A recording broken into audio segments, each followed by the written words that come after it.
श्री स्वामी समर्थ. हर हर महादेव. देवादिदेव महादेव भगवान शिव यांच्या चरणी कोटी कोटी नमन. अधिक मासाचा आजचा हा 5वा दिवस आणि आज गुरुपुषामृत योग. आजच्या या योगावर कोणत्या विशेष अशा सेवा करायच्या आहेत ज्यांनी आपल्या घरामध्ये सुख समृद्धी तसेच सौभाग्य नांदेल आणि माता लक्ष्मीची कृपा आपल्यावर सदैव राहील.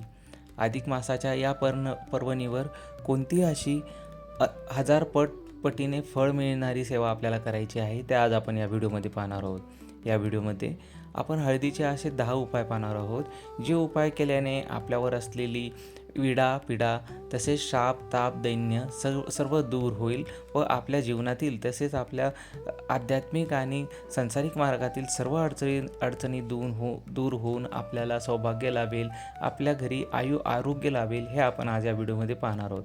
तर मित्रांनो, चॅनलवर नवीन असाल तर चॅनलला आत्ता सबस्क्राईब करा आणि बेल नोटिफिकेशनसुद्धा ऑन करा. अधिक मासातील आजचा हा दिवस अतिशय महत्त्वाचा आणि भाग्याचा ठरणार आहे, कारण आज आहे अत्यंत दुर्मिळ आणि महाफलदायी असा गुरुपुषामृत योग. ज्योतिषशास्त्रात या योगाला सर्वश्रेष्ठ योगांपैकी एक मानले गेलेले आहे. तब्बल 19 वर्षांनंतर येणाऱ्या या योगामध्ये काही महत्त्वाची सेवा आणि उपाय आपल्याला करायचे आहेत, ज्यामुळे आपल्याला सौभाग्य लाभेल. या दिवशी केलेली छोटीशी सेवा किंवा खरेदी देखील आपल्याला अक्षय फल देऊन जाते. पण आजचा गुरुपुषामृत योग सामान्य नाही, तर तो अधिक मासात असल्यामुळे अत्यंत दुर्मिळ झालेला आहे. हा योग किती वर्षांनी आला आहे? या दिवशी हळदीचे काही प्रभावी उपाय आपल्याला करायचे आहेत, ज्यामुळे आपल्या घरात सुख समृद्धी शांती व ऐश्वर्य नांदेल. अधिक मास आणि गुरुपुषामृत योग हा सुयोग जवळपास 19 वर्षानंतर एकत्र आला आहे. त्यामुळे या दिवशी विष्णू लक्ष्मीची पूजा करणे म्हणजे दारिद्र्य नष्ट करून घरामध्ये अखंड ऐश्वर्य आणण्यासारखेच आहे. आजच्या या दिवशी ओम भगवते नमो वासुदेवाय किंवा ओम श्री ओम क्लीम श्रीम सिद्धाय लक्ष्मी नमा या शक्तिशाली आणि अतिशय प्रभावी अशा मंत्राचा आपल्याला जप करायचा आहे. यथाशक्ती आपल्याला जप करायचा आहे. तसेच भगवान विष्णूंना प्रसन्न करून घेण्यासाठी आणि त्यांच्या कृपेचा लाभ आपल्यावर आणि आपल्या कुटुंबावर व्हावा यासाठी आपल्याला विष्णू सहस्त्रनामाचे पठण करायचे आहे, चिंतन करायचे आहे, मनन करायचे आहे. ते करणे अत्यंत फलदायी ठरते. तसेच अधिक मासामध्ये या योगावर पिवळ्या वस्तूंचे दानही आपल्याला करायचे आहे, जसे की चणा डाळ, पुरणपोळी, पिवळे वस्त्र, पिवळे कापड किंवा केळी ब्राह्मणाला किंवा गरजू व्यक्तींना आपल्याला दान करायचे आहे. असे केल्याने आपल्या घराला कधीही पैशांची कमतरता भासत नाही. जितके महत्त्वाचे काय करावे आणि तितकेच महत्त्वाचं काय करू नये हे आपण आजच्या या व्हिडिओमध्ये जाणून घेणार आहोत. कारण आपल्या एका चुकीमुळे या शुभयोगाचे फल नष्ट होऊ शकते किंवा आपल्याला या शुभयोगाचे फल मिळण्यापासून आपण वंचित राहू शकतो. त्यामुळे आजच्या अधिक मासातील आलेल्या या गुरुपुषामृत योगावर आपल्याला नेमके काय करायचे आहे ते आपण पाहणार आहोत. आजच्या या शुभ दिवशी सकाळी आंघोळ करून पिवळे वस्त्र परिधान करायचे आहे. पिवळे वस्त्र नसल्यास शोभेसे साजेसे त्या रंगासारखेच वस्त्र नेसावे. घराच्या देव्हाऱ्यात भगवान विष्णू आणि माता लक्ष्मी यांची एकत्रच पूजा करावी. त्यांना पिवळी फुले, केळी किंवा पिवळी मिठाई अर्पण करावी आणि त्यांना मनोभावे नमस्कार करून आपल्या मनातील कामना देवी देवतांना तसेच भगवान विष्णू आणि माता लक्ष्मी यांना सांगावी. हा योग खरेदीसाठी अत्यंत शुभ मानला जातो.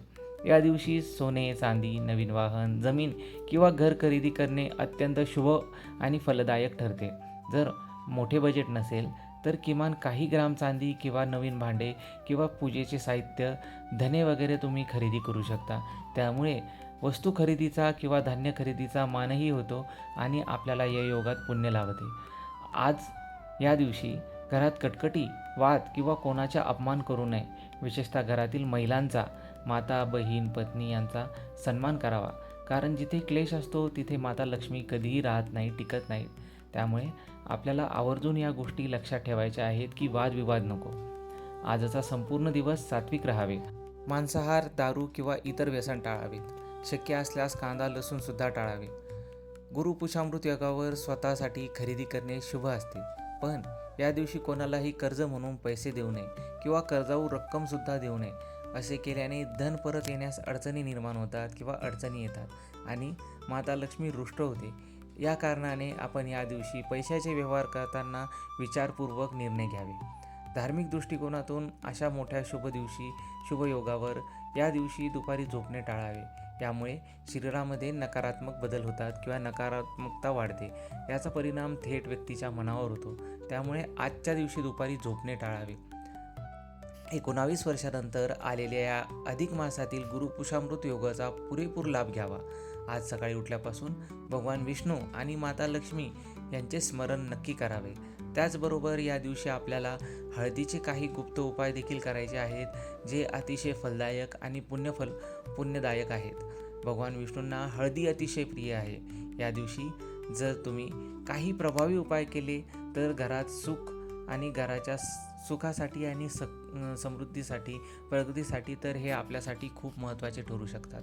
त्यामध्ये सर्वप्रथम म्हणजेच मुख्य दरवाजावर स्वस्तिक काढायचं आहे. घराच्या रक्षणासाठी हा उपाय अतिशय महत्त्वाचा आणि मोलाचा प्रभावी आहे. सकाळी अंघोळ झाल्यानंतर गंगाजल किंवा हळद पाण्यात मिसळून एक दाट पेस्ट करायची आहे आणि या हळदीने घराच्या मुख्य चौकटीवर दोन्ही बाजूंना स्वस्तिक काढायचे आहे. त्यामुळे घरात नकारात्मक शक्ती प्रवेश करत नाही किंवा कुटुंबामध्ये आनंद राहतो. घरावर वाईट दृष्टी असलेली ती बाहेरच राहते आणि घरामध्ये क्लेश, वादविवाद, पारंपरिक आणि सामाजिक अडचणी होत नाहीत. दुसरा उपाय म्हणजे तांब्याच्या तांब्यात पाणी घेऊन त्यामध्ये चिमूटभर हळद टाका. सकाळी हे हळदीचे पाणी मुख्य दरवाजाच्या प्रवेशद्वारावर आणि उंबरठ्यावर शिंपडा. त्यामुळे वास्तुदोष दूर व्हायला मदत होते आणि माता लक्ष्मी यांचे घरात आगमन होते. माता लक्ष्मींचे आगमन आल्याने घरामध्ये सर्व काही समृद्ध होण्यास सुरुवात होते. तिसरा आणि महत्त्वाचा उपाय म्हणजेच एक अखंड न तुटलेली हळदी कुंडाची गाठ घ्या. ती पूजा करताना भगवान विष्णू आणि माता लक्ष्मी यांच्या चरणाशी ठेवा. त्यानंतर अक्षतेने हळदी कुंकू अर्पण करून पूजा संपन्न झाल्यावर ही हळदीची गाठ एका पिवळ्या कापडात बांधून आपल्या घरातील पैसे ठेवायच्या जागी किंवा तिजोरीत किंवा गल्ल्यामध्ये ठेवा. ज्या ठिकाणी आपण पैसे ठेवतो त्या पैसे ठेवण्याच्या ठिकाणी ठेवा.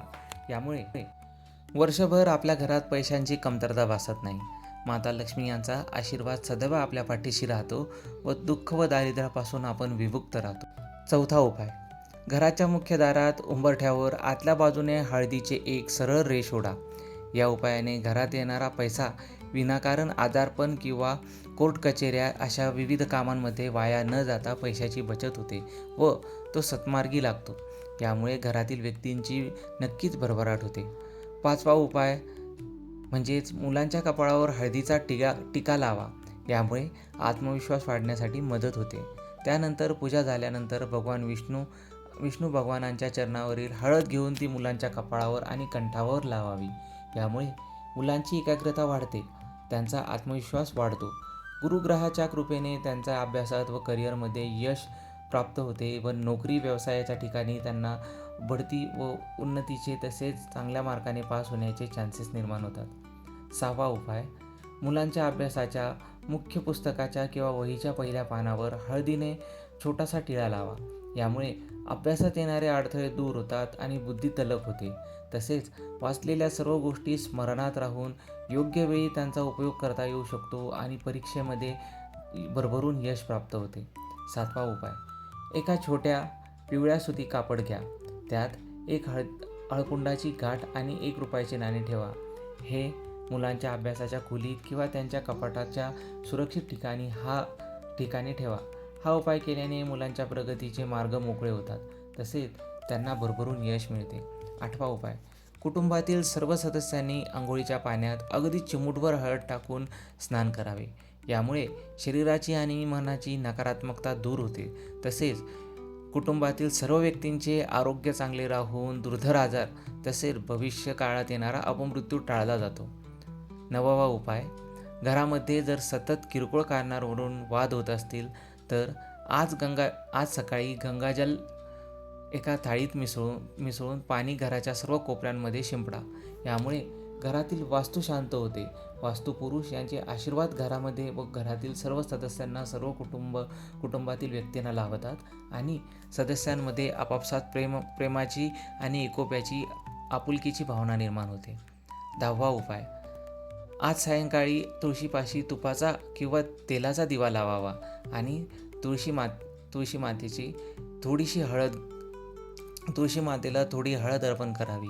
यामुळे घरातील स्त्रियांचे सौभाग्य टिकून राहते आणि संपूर्ण कुटुंबाला भगवान विष्णू लक्ष्मी यांचा आशीर्वाद प्राप्त होतो.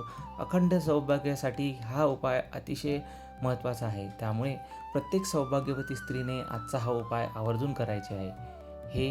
हे सर्व उपाय आपल्याला या दिवशी करायचे आहे. त्याचबरोबर या दिवशी आपल्याला अजून काही प्रभावी हळदीचे उपाय करता येतील, जे धनप्राप्तीसाठी, ऐश्वर्यप्राप्तीसाठी आणि आलेली संपदा आपल्या घरात चिरकाळ टिकून राहण्यासाठी मदत करतील. आपल्या घरामध्ये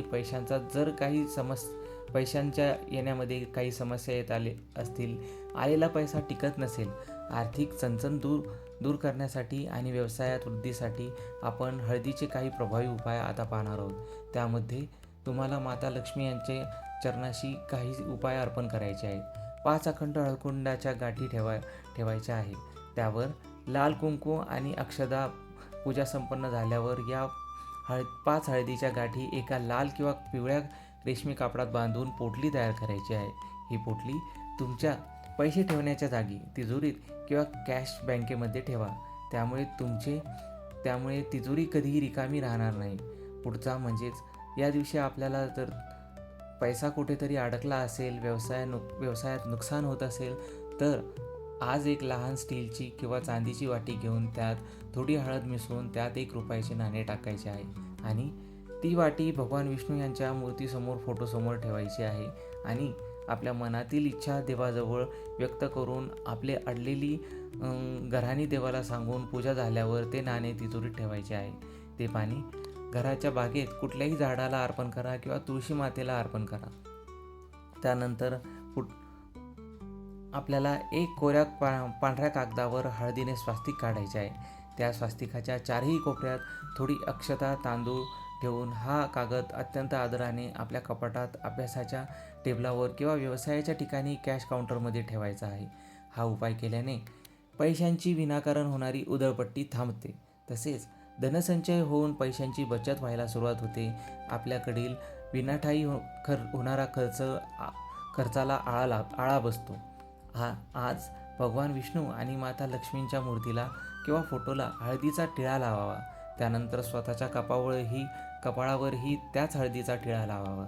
देवाला लाल गुलाबाचे फूल आणि पिवळी मिठाई अर्पण करायची आहे. त्यामुळे कुटुंबातील कुंडलीतील गुरुग्रह बलवान होतो. त्यामुळे व्यक्तीला आयुष्यात मानसन्मान आणि संपत्ती मिळते. तसेच आज तिजोरीमध्ये हळदीचे हे जे आपण सांगितलेले उपाय आहेत ते सर्व आपल्याला अतिशय महत्त्वाच्या कामासाठी जाताना करायचे आहेत. या उपायामुळे कुटुंबाची प्रगती होईल. हळद ही अत्यंत शुभ असते, त्यामुळे प्रत्येक मंगल कार्यात आपण हळद वापरतो. हा उपाय तुम्ही करून बघा. तुम्हाला याचे खूप चांगले फायदे होईल. यापैकी कोणतेही एक उपाय जरी आपण केला तरी त्याचा आपल्या जीवनावर नक्कीच काही ना काही सकारात्मक परिणाम पडेल. मित्रांनो, व्हिडिओ आवडल्यास व्हिडिओला लाईक करा आणि आपल्या मित्रपरिवारासोबत शेअरसुद्धा करा. श्री स्वामी समर्थ. हर हर महादेव.